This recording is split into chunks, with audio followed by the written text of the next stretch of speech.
मैं doctor JP Verma, स्वामी जगतेश्वरानंद आप सभी साधकों का कल्पांत हीलिंग सेंटर व जगतेश्वर आनंद धाम में स्वागत करता हूँ। मेरे द्वारा कराई जाने वाली अनेक साधनाओं को सीखने के लिए व आध्यात्मिक रहस्यों को और ध्यान की गहराइयों को जानने के लिए मेरे चैनल को सब्सक्राइब करें, वे बेल बटन को दबाएं, जिससे सबसे पहले आपको साधनाओं को जानने का व करने का मौका मिले। और वीडियो पसंद आने पर लाइक करें, कमेंट करें, साथ ही शेयर भी करें, जिससे और साधकों को भी सीखने का व करने का मौका मिल सके। कल्पांत मानसोपचार साधना में आप सभी का स्वागत है। शरीर और मन का संबंध, शरीर और मन का अटूट संबंध है। यदि मन विकृत होता है तो शरीर भी विकृत हो जाता है। इसी प्रकार शारीरिक दुर्बलता, रोग और पीड़ा का मन पर भी प्रभाव पड़ता है। शरीर की अपेक्षा मन अधिक शक्तिशाली है। मनुष्य का संपूर्ण क्रियाकलाप मन के विचार स्थिति के अनुसार होता है। जो सोचते हैं वही करते हैं। मन में जैसे विचार उठते हैं वैसी ही क्रियाएं व्यवहार में आती हैं। वह कर्म का आधार मन है। इसलिए मन पर, स्वास्थ्य पर मन की असंयत प्रवृत्तियों का प्रभाव अवश्य पड़ता है। सर्वत्र बीमारी और स्वास्थ्य की खराबी को शारीरिक विकार समझकर उपचार की व्यवस्था की जाती है, किंतु इसका प्रधान कारण मन होता है। अतः मानसोपचार की उपयोगिता सर्वप्रथम है। मानसिक वृत्तियों का शारीरिक स्थिति पर प्रभाव पड़ता है। आज का जीवन भागदौड़ का जीवन है। सभी को अच्छी से अच्छी सुख सुविधाएं चाहिए, सफलता चाहिए, समृद्धि चाहिए, अच्छी हेल्थ चाहिए, और वह सब कुछ जो आपको आनंद दे उसे पा लेना चाहते हैं। इन अनियंत्रित इच्छाओं के कारण आज लोगों में महामारी की तरह मानसिक बेचैनी उठ खड़ी हुई है। इसका ये प्रभाव हुआ कि लोग दिन भर ऑफिस में, घर के बाहर काम करते हैं, सायंकाल हारे थके लौटते हैं तो दुकान, ट्यूशन, सभा, सोसाइटी, सिनेमा घरों की ओर भागते हैं। मन की इस असंयत स्थिति के कारण पर्याप्त विश्राम नहीं मिल पाता। फलतः शरीर रोगी होने लगता है। थकावट शरीर के अंग अंग में समा जाती है। दिल की धड़कन, अनिद्रा की शिकायत प्राय ऐसे ही लोगों को हुआ करती है जो अत्यधिक व्यवस्था के कारण पर्याप्त विश्राम तक नहीं कर पाते। जीवन अस्त व्यस्त हो जाता है। नींद नहीं आती, खाना पीना डिस्टर्ब है, खाने पीने कोई समय नहीं है, खाने में पोषक तत्वों की भी कमी है, और कुछ गलत आदतें, शराब, नशा आदि के कारण डिप्रेशन में हम जाने लगते हैं। हमारे अंदर तनाव पैदा होने लगता है, जिससे हमारा स्वास्थ्य, हमारा व्यवहार, हमारा मन, हमारा सोचने का ढंग सब कुछ बिगड़ने लगता है और बीमारियां पैदा होने लगती हैं। इन सब से मुक्ति के लिए और जीवन के आनंद के लिए आपको अपनी दिनचर्या, सोचने के ढंग को बदलने की जरूरत है। हमारे गुर्दे के ऊपर 2 ग्रंथियां होती हैं, जिन्हें ग्लैंड्स ऑफ फ्लाइट कहा जाता है। ये शरीर को आने वाले भय से सावधान करती हैं। अत्यधिक व्यस्तता, बेचैनी, श्रम के कारण इन्हें विश्राम न मिले तो शारीरिक विकार के लक्षण दिखाई देने लगते हैं। नींद आनी बंद हो जाती है, पाचन क्रिया खराब होने लगती है, मांसपेशियां थोड़े से मानसिक तनाव से बुरी तरह उत्तेजित हो उठती हैं और उनकी सारी अवरोधक शक्तियां समाप्त हो जाती हैं। यह हलचल इसलिए होती है कि ग्लैंड्स ऑफ फ्लाइट से निकलने वाले एक विशेष प्रकार के तत्व का स्राव बंद हो जाता है। इससे सारे उपद्रव खड़े हो जाते हैं। वह घृणा, ईर्ष्या, क्रोध, कुड़न, जलन आदि प्रत्येक मानसिक आवेश का प्रभाव शारीरिक अवयवों पर स्पष्ट रूप से पड़ता है। अत्यधिक भय की अवस्था में हृदय अधिक धड़कने लगता है, दम फूल जाता है। हृदय की धड़कन की तीव्रता के फलस्वरूप रक्त शुद्धि का कार्य भी शिथिल पड़ जाता है, जिससे शरीर में दूषित तत्व कार्बनिक एसिड की मात्रा बढ़ने लगती है और एकाएक दम फूल जाने से फेफड़ों में तेज धक्का लगता है, जिसका स्वास्थ्य पर अनिष्टकारी असर पड़ता है। ये उत्तेजना यदि निश्चित सीमा को पार कर गई तो लोगों की मृत्यु तक हो जाती है। भूत व्याधा के भय से मरने वालों की मानसिक शक्ति इतनी निर्बल रही होती है कि उनका शरीर भय के कारण उठी उत्तेजना को सहन नहीं कर पाता और मृत्यु हो जाती है। किसी भी प्रकार का डर अगर एक सीमा से ज़्यादा हो जाए तो व्यक्ति की मृत्यु हो सकती है। इस उत्तेजना का प्रमुख कारण मानसिक तनाव की स्थिति को ही माना जाता है। अगर व्यक्ति मानसिक तनाव में रहता है तो वह डर में ऐसे कार्य कर बैठता है जो सामान्य अवस्था में नहीं कर पाता। यह कार्य हमारे मस्तिष्क के अधीन होता है। यदि इन आवेशों, भयों और उत्तेजनाओं को अपेक्षित कर दें तो शरीर के स्नायु केंद्र पर पड़ने वाली हानिकारक प्रतिक्रिया से बच सकते हैं। जैसे कोई व्यक्ति यदि आपको गाली दे देता है या आपसे अपशब्द कह देता है जिसे आप सहन नहीं कर सकते, ऐसी दिशा में आपका स्नायु संस्थान भी उत्तेजित होगा ही। अतः आप उसके अपशब्दों को हंसकर टाल दीजिए। ये समझिए कि वह व्यक्ति मूर्ख है, नासमझ है, हम भी वैसे ही क्यों बने, तो आप क्षणिक आवेश से उत्पन्न भारी दुष्परिणामों से बच जाएंगे। अनेक आवेशों के समय आहार का पौष्टिक अंश मांसपेशियों की उत्तेजना से हुई शक्ति के पूर्ति के लिए चला जाता है। यह कार्य झटके से संपन्न होता है, जिसका पाचन क्रिया पर बुरा प्रभाव पड़ता है। इससे पाचन तंत्र शिथिल पड़ जाते हैं।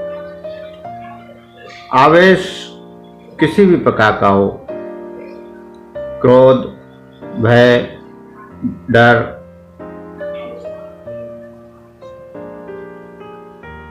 अचानक कोई भी आवेश, अच्छा या बुरा, अगर हमारे सामने आता है तो उसका प्रभाव हमारे शरीर पर जरूर पड़ता है। हमारे शरीर पर, हमारे मस्तिष्क पर जो झटका लगता है उससे कुछ हार्मोन्स निष्कासित होते हैं और उन हार्मोन्स के कारण हमारे शरीर में बहुत सी क्षति हो जाती है, जिसका पूरे शरीर पर बुरा प्रभाव पड़ता है। हम किसी की बात पर भी उत्तेजित तब होते हैं जब हम ये मान लेते हैं कि सामने वाला हमको ही कह रहा है। आपने देखा होगा कि आप सड़क पर जा रहे हैं और एक व्यक्ति गाली दे रहा है या कुछ भी अपशब्द बोल रहा है या कोई भी हरकत कर रहा है, आपके ऊपर कोई फर्क नहीं पड़ता। हजारों लोग जा रहे हैं, किसी के ऊपर कोई फर्क नहीं पड़ रहा है, लेकिन उन्हीं में से एक व्यक्ति का ध्यान जब उधर को जाता है तो वो सोचने लगता है कि शायद मेरे लिए ही कुछ ये कह रहा है या ये हरकत जो कर रहा है मेरी वजह से कर रहा है, मेरे कारण कर रहा है। तो उस पर उसे क्रोध आने लगता है और उसको फिर शारीरिक मानसिक क्रियाएं प्रकट होने लगती हैं, जिनके कारण स्वयं भी डिस्टर्ब हो जाते हैं और औरों को भी डिस्टर्ब कर देते हैं। इसलिए कोशिश करनी चाहिए कि ऐसी स्थिति में स्वयं को समझाने की कोशिश करें, ना कि दूसरे को समझाने की। दूसरा अपने हिसाब से समझता है, लेकिन हम अपने हिसाब से अपने आप को समझा सकते हैं। हम जिसे स्नेह करते हैं, जिसे प्रेम करते हैं, उसमें हजारों बुराइयां हैं तो भी एक भी दिखाई नहीं पड़ती, किंतु किसी से अगर द्वेष है तो वह अनेकों दुर्गुण उसमें दूर से ही दिखाई देने लगते हैं।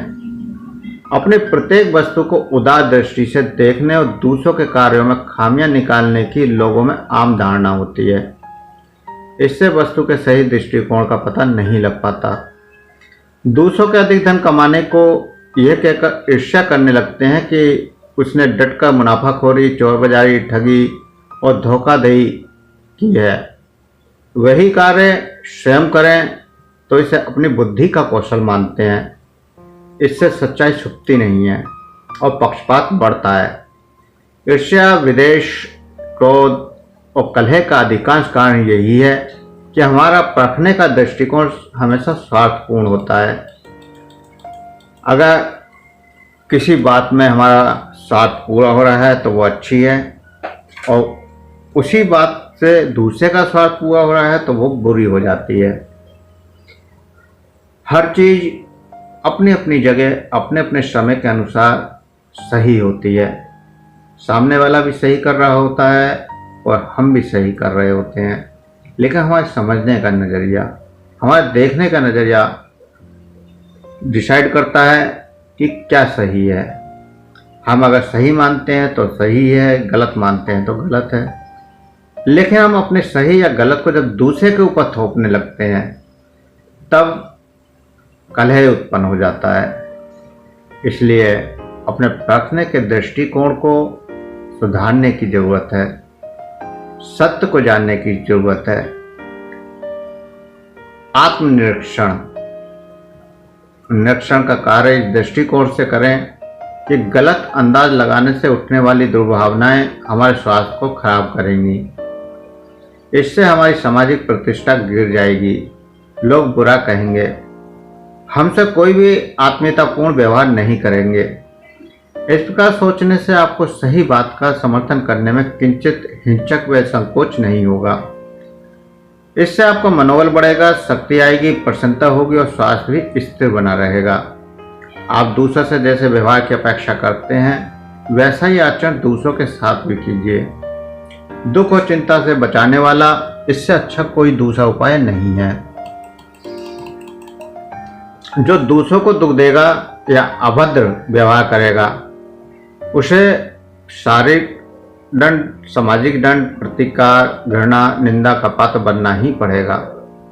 अपनी आत्मा भी उसके लिए धिक्कारती ही रहेगी। इनसे बचने का सीधा रास्ता और सरल उपाय यही है कि सबके साथ आत्मीयतापूर्ण व्यवहार करें। सहयोग, सहानुभूति और सहृदयता के सद्गुणों के कारण दूसरों से भी प्रेम, स्नेह, प्रशंसा एवं सम्मान प्राप्त होता है। इससे प्रसन्नता होती है और सुख मिलता है। निराशा मनुष्य की शारीरिक व मानसिक गिरावट का प्रबल कारण होती है। इससे सफलता का मार्ग ही अवरुद्ध हो जाता है। इसलिए आशावादी बनने का प्रयत्न करना चाहिए। आशा आध्यात्मिक जीवन का शुभारंभ है। आशावादी व्यक्ति सर्वत्र परमात्मा की सत्ता विराजमान देखता है। उसे सर्वत्र मंगलमय परमात्मा के मंगलदायक कृपा बरसती दिखाई देती है। सच्ची शांति, सुख, संतोष मनुष्य की निराशावादिता प्रवृत्ति के कारण नहीं, अपने ऊपर अपनी शक्ति पर विश्वास करने से होता है। पुरुषार्थ से बड़े बड़े प्रारब्ध भी वश किए जा सकते हैं, जिसमें स्फूर्ति है, शक्ति है, आलस्य जिसे छू नहीं सकता, वही आशावान व्यक्ति जीवन में सफल होते हैं। काम शक्ति भी इसी प्रकार का जीवन शक्ति का प्रतीक है, किंतु गर्भधारण तक ही सीमित रखने की इसकी एक सुनिश्चित मर्यादा है। अमर्यादित कामेक्षा एक प्रकार की आग है जो मनुष्य को जलाया करती है। काम लिप्सा के साथ ही शरीर की गर्मी बढ़ने लगती है, श्वास की गर्मी बढ़ती है और त्वचा का तापमान भी बढ़ जाता है।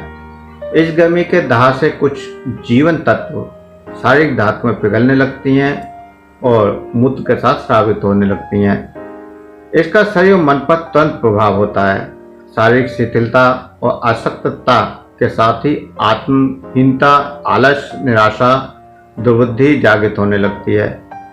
जो लोग अधिक विषयी होते हैं उनके शारीरिक शक्ति का इस प्रकार पतन होता है कि सर्दी जुकाम जैसे हल्के रोग सहन करने की शक्ति भी चली जाती है। उनकी प्रतिरोध क्षमता, जीर्णी शक्ति काफ़ी कमजोर हो जाती है। क्रोध भी शरीर और मन पर विषैला प्रभाव डालने वाली महाव्याधि है। इससे पाचन शक्ति खराब हो जाती है। 10 मिनट क्रोध से उत्पन्न शक्ति को यदि बचा लें तो इससे 8 घंटे लगातार श्रम किया जा सकता है। आपने देखा होगा कि जब भी आपको क्रोध आता है तो आपकी शारीरिक क्षमता तुरंत घट जाती है, आपके अंदर थकान हो जाती है। कुछ मिनट के क्रोध में ही आपको इतनी थकान हो जाती है कि पूरे दिन 8 घंटे के काम करने के बाद भी नहीं होती। इसलिए क्रोध से बचने की कोशिश करना चाहिए। और क्रोध का अधिकांश कारण अपना झूठ अहंकार होता है। अतः सदैव शिष्ट, उदार, मितभाषी और नम्र बनने का प्रयत्न करना चाहिए। जो स्वयं को सबसे छोटा मानता है उसे इस दुष्ट महायोग से बिना औषधि छुटकारा मिल जाता है। हम हमेशा अहंकार के वश दूसरे से बड़ा दिखने की कोशिश करते हैं, या जो मैं कह रहा हूं वही सत्य है, बस अपनी बात को ही स्वीकार करते हैं और दूसरे की बातों को महत्व नहीं देते, जिसके कारण बहुत सारी व्याधियां उत्पन्न हो जाती हैं। तो हमें स्वयं के ही बातों को मान्यता न देकर सामने वाले की बातों पर भी गौर करना चाहिए कि वह किस मकसद से कह रहा है, क्यों कह रहा है। और इसी प्रकार लोभ, मोह, ईर्ष्या, द्वेष, कलह और कटुता भी मनुष्य को नीचे गिराती है। जितनी भी दुर्भावनाएं हैं, जितने भी इस तरह के भाव हैं, वह मनुष्य को हमेशा नीचे गिराते हैं, शारीरिक स्तर पर भी और मानसिक स्तर पर भी। इनके हर घड़ी अपने मस्तिष्क की प्रयोगशाला में निगरानी बनाए रखना चाहिए। हर वक्त हमें अपने मस्तिष्क के प्रति यानी अपने भावों के प्रति दृश्य भाव रखना चाहिए, साक्षी भाव रखना चाहिए कि कौन सा विचार आ रहा है, कौन सा भाव पैदा हो रहा है और इसका क्या प्रभाव होगा। इन सब बातों को अगर हम देखेंगे तो हम बहुत सारे दुर्भावनाओं से बच जाएंगे। इन्हें असंयत, अमर्यादित अगर छोड़ देंगे तो मानसिक, शारीरिक विग्रह उत्पन्न होते देर नहीं लगेगी और इनकी भयंकरता से जीवन का समूल उल्लास और आनंद समाप्त हो जाता है। ज्यादातर जब हम अपनी भावनाओं को वश में नहीं कर पाते या हम अपने विचारों को रोक नहीं पाते, तभी कलह पैदा होते हैं या क्रोध पैदा होता है, आक्रोश पैदा होता है। इसलिए हमें कोशिश करनी चाहिए दृष्ट और साक्षी भाव में रहकर अगर हम उस विचार के दुष्परिणाम को पहले से सोच लें तो वह विचार तुरंत शांत हो जाएगा। और ये तभी संभव होगा जब हम अपने विचारों के प्रति, भावों के प्रति साक्षी हों, उनको दर्शा बनकर देख रहे हों, महसूस कर रहे हों, तो वह भाव या विचार हमारे मन में आते ही रुक सकता है। तो मानसोपचार का ये तरीका काफ़ी लाभकारी है। इस प्रयोग को आप अपने ऊपर प्रयोग करें और आप देखेंगे कि बहुत सारी समस्याएं आपकी सॉल्व हो जाती हैं बिना किसी अतिरिक्त मेहनत करे। मानसोपचार क्या है? मानसोपचार की पद्धति जीवन की सार्थकता के विचार पर ही आधारित है। मानसोपचार में किसी रोगी की बुनियादी समस्याओं को समझने की कोशिश की जाती है। आधुनिक समाज में हम वास्तविक खुशियों से दूर होते जा रहे हैं। आधुनिकता का सही मतलब ये नहीं समझते हैं जीवन के लिए क्या और कितना जरूरी है, क्या गैर जरूरी है। आंख मूंद कर तर्क किए बगैर हम चीज़ों का अनुसरण करने लग जाते हैं और जीवन का लुत्फ धीरे धीरे खत्म होता जाता है और समस्याओं का भंडार बन जाता है। मानसोपचार का उद्देश्य किसी व्यक्ति में अपने कल्याण के प्रति भावना को बढ़ाना होता है। मानसोपचार में अनुभव जनित संबंध निर्माण, संवाद, संचार और व्यवहार पर आधारित तकनीकों का प्रयोग करते हैं। इन तकनीकों की संरचना ग्राहक या रोगी के मानसिक स्वास्थ्य अथवा समूह के साथ उसके व्यवहार में सुधार करने वाली होती है, जैसे परिवार व समाज में रोगी का व्यवहार। इस चिकित्सा के अनेक पहलू हैं, जिनमें मनोरोग चिकित्सा, नैदानिक मनोविज्ञान, सलाहात्मक मनोविज्ञान, मानसिक स्वास्थ्य संबंधी परामर्श, निदानिक या मनोरोगी संबंधी परामर्श, सामाजिक कार्य परामर्श, विवाह और परिवार संबंधी परामर्श, पुण्य सुधार परामर्श, संगीत मनोचिकित्सा, व्यवसायिक संबंधी परामर्श, मनोरोग संबंधी परिचर्या, मनोविश्लेषण और अन्य विधियां भी सम्मिलित हैं। मानसोपचार अर्थात मानस या मनुष्य का मन से उपचार या मन के विचारों से उपचार की विधि का नाम है, जिसका उद्देश्य मन के भाव, चिंता, परेशानी, क्रोध, नकारात्मकता, द्वंद्व, घृणा, ईर्ष्या, क्षोभ, दुख या कुंठा आदि को अपने विचारों के द्वारा सकारात्मकता में बदलकर जीवन को सौम्य व शांत बनाना है, जिससे हम शारीरिक, मानसिक, आत्मिक रूप से पूर्ण स्वास्थ्य को प्राप्त कर लें। मानसोपचार के अधिकांश उपचारों में बातचीत का व अनुकूल विचारों का प्रयोग होता है। साथ ही ध्यान, सकारात्मकता, मन के प्रयोग, प्राणायाम या जरूरत या के अनुसार रोगों के अनुरूप जीवन शैली में बदलाव, खान पान में बदलाव, कुछ लिखित शब्द लिखने को बोलना या कुछ कलात्मक कार्य करने को बोलना, संगीत सुनने को बोलना, ऐसे बहुत सारे माध्यम प्रयोग किया जा सकते हैं जो आपके उद्देश्यों को पूर्ण करते हैं।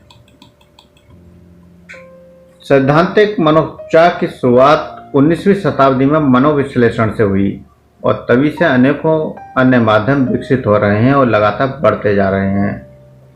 ये समस्या पर आधारित न होकर समाधान पर आधारित हैं। इसमें चिंता का विषय यह नहीं होता कि कोई समस्या किस प्रकार पैदा हुई, अपितु इस बात पर चिंता की जाती है कि वह कौन से कारण हैं जो समस्या को बनाए रखने और परिवर्तन न होने देने के लिए जिम्मेदार हैं, और ये चेतना के आत्मिक बोध के संबंध में रोगी की सहायता करता है। मानसोपचार का इतिहास। यदि आप हमारी 21वीं सदी की चिकित्सा पद्धतियों से जुड़कर बिना दवा के सभी असाध्य रोगों का उपचार सहज में करना व जानना चाहते हैं, तो हमारे दूसरे चैनल कल्पांत हीलिंग सेंटर एवं जगतेश्वर आनंद धाम को सब्सक्राइब करें और उसमें दिए हुए उपायों को अपनाएं, जिससे आप बिना दवाइयों के सभी रोगों का उपचार करने में सफल हो पाएंगे। चैनल का लिंक नीचे डिस्क्रिप्शन में दिया गया है। मानसोपचार का इतिहास। मनोचिकित्सा का अभ्यास कई युगों से चला आ रहा है। दर्शन का हेलेनवादी मत और चिकित्सा को मानने वाले दार्शनिक और चिकित्सक लगभग 4वीं शताब्दी ईसा पूर्व और 4वीं शताब्दी ईसा पश्चात से प्राचीन ग्रीक और रोमवासियों के बीच इस मनोचिकित्सा का अभ्यास करते आए हैं। ग्रीक चिकित्सक हिप्पोक्रेट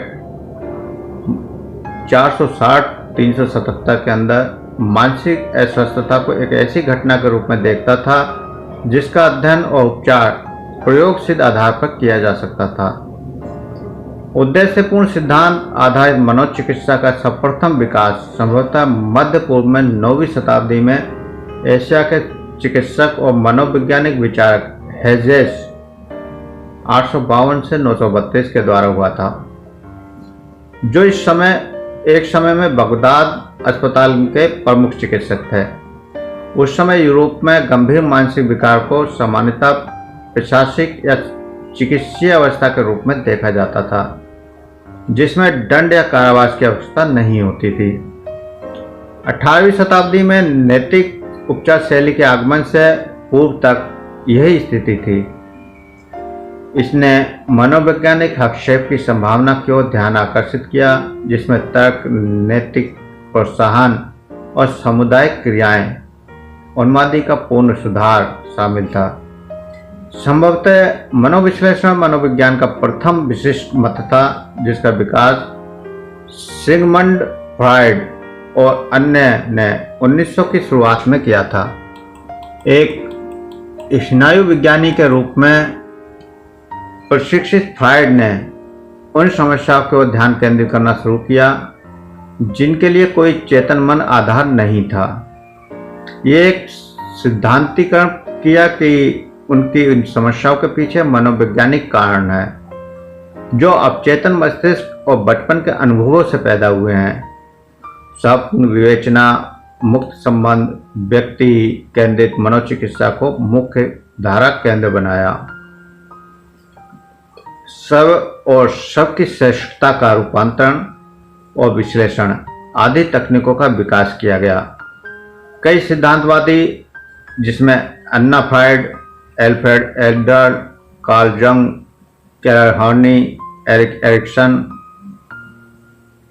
आदि शामिल थे, फ्राइड के मौलिक विचारों पर सिद्धांतों का निर्माण किया और कई बार उनसे भिन्न अपनी स्वयं की मनोचिकित्सा की प्रणाली का निर्माण किया। इन सभी को बाद में मनोवैज्ञ की श्रेणी में रखा गया, जिसका अर्थ किसी भी उस अवस्था से है जिसमें मन का चेतन अवचेतन बाह्य प्रभाव संबंधों और स्वयं पर पड़े। ये सत्र कई सैकड़ों वर्षों तक चला। 1920 में व्यवहारवाद की शुरुआत हुई और एक चिकित्सा के रूप में व्यवहार रूपांतरण 1950 और 1960 में प्रसिद्ध हो गया। प्रमुख योगदान करने वालों में साउथ अफ्रीका के जोसेफ बॉल, ब्रिटेन में एम.बी. सिप्रियो और हैश सेंक और संयुक्त राज्य में जॉन बी. वाटसन और बी.एफ. स्किनर थे। 1950 के दशक के दौरान एल्बर्ट एलिस ने नेशनल इमोटिव बिहेवियर थेरेपी का निर्माण किया। कुछ वर्षों बाद मनोचिकित्सक एन टी ब्रेक ने मनोचिकित्सा का एक प्रारूप विकसित किया जिसे संज्ञानात्मक चिकित्सा कहते हैं, जिसका उद्देश्य व्यक्ति के विश्वास, मूल्यांकन और प्रतिक्रिया रीतियों को पहचानना और बदलना था। तो इस प्रकार मानसिक उपचारों का चलन शुरू हुआ और हर चिकित्सक ने हमारे किसी न किसी भाव को पकड़कर, किसी न किसी भावना को पकड़कर कार्य किया। कौन सी भावना हमारे व्यवहार में क्या बदलाव लाती है, कौन सी सोच हमारे व्यवहार को कैसे बदल सकती है, कैसे हम अपने दुर्भावनाओं को, नकारात्मकताओं को सकारात्मकता में बदल सकें। ऐसे विचार मानसोपचार के अंतर्गत आते हैं। मानसोपचार किसी भी समस्या पर आधारित चिकित्सा नहीं है। अगर हम कहें कि किसी व्यक्ति को बुखार हो गया तो वो एक शारीरिक समस्या हो सकती है। शारीरिक विश्लेषण करने पर पता चलता है कि शरीर में टेम्परेचर बढ़ गया है, लेकिन मानसिक विचारों का कोई भी विश्लेषण आपको ये नहीं बता पाता है कि गड़बड़ क्या हो रही है, समस्या क्या है। मानसिक समस्या के लिए कोई समस्या तैयार नहीं की जा सकती कि इस समस्या के कारण आपके अंदर तनाव पैदा हो रहा है।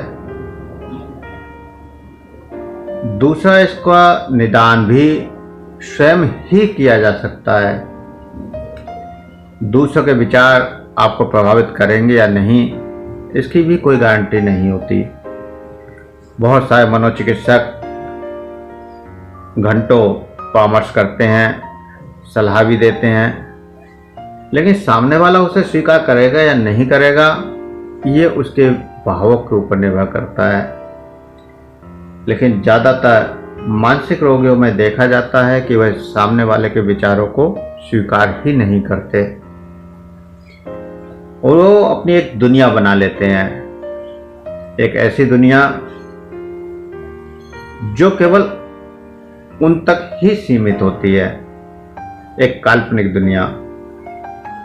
जैसे बहुत सारे लोग अपने अंदर ये डर बना लेते हैं कि मेरे आसपास जितने भी लोग हैं वो मेरे प्रति क्रोधित हैं या मेरे प्रति सहानुभूति नहीं है उनमें, या मेरे लिए हमेशा बुरा सोचते हैं। अगर उन्होंने ये अपनी दुनिया बना ली तो उसको बदलना इतना आसान नहीं है, क्योंकि वो सत्य को देख ही नहीं पाएंगे। जब भी उनसे कोई कहेगा कि ऐसा नहीं है तो वो इस बात को स्वीकार नहीं करेंगे। इसलिए समस्या पर ध्यान न देकर उनका समाधान पर ध्यान देने की कोशिश करनी चाहिए। उनको उनकी समस्या ना बताकर केवल उनका समाधान करने की कोशिश करनी चाहिए। समाधान में कोई साधना हो सकती है, कोई विचार हो सकता है, कोई क्रिया हो सकती है। इस प्रकार बहुत सारी क्रियाएं हम उन्हें दे सकते हैं। उनके जीवन शैली में कुछ बदलाव लाने की कह सकते हैं, कुछ अच्छा पढ़ने के लिए कह सकते हैं, या कोई ध्यान की क्रिया दे सकते हैं, या फिर उनको लिखने के लिए कह सकते हैं। कोई कलात्मक है या अच्छा कलाकार है तो उसे कलाकृति बनाने के लिए कह सकते हैं। कोई गाना अच्छा गाता है तो उसे गाने के लिए प्रोत्साहित कर सकते हैं। उसके अंदर की जो अच्छाई है या उसके अंदर की जो सकारात्मक बातें हैं उनको प्रोत्साहन देने की कोशिश। अगर उनके अंदर के सकारात्मक विचार को प्रोत्साहन दिया जाए तो नकारात्मक विचार शीघ्र समाप्त हो जाएंगे और मानसिक बीमारी भी कंट्रोल हो जाएंगी, चाहे फिर वो मानसिक कोई भी रोग क्यों ना हो। तो आज के लिए इतना ही, आगे अभ्यास करेंगे।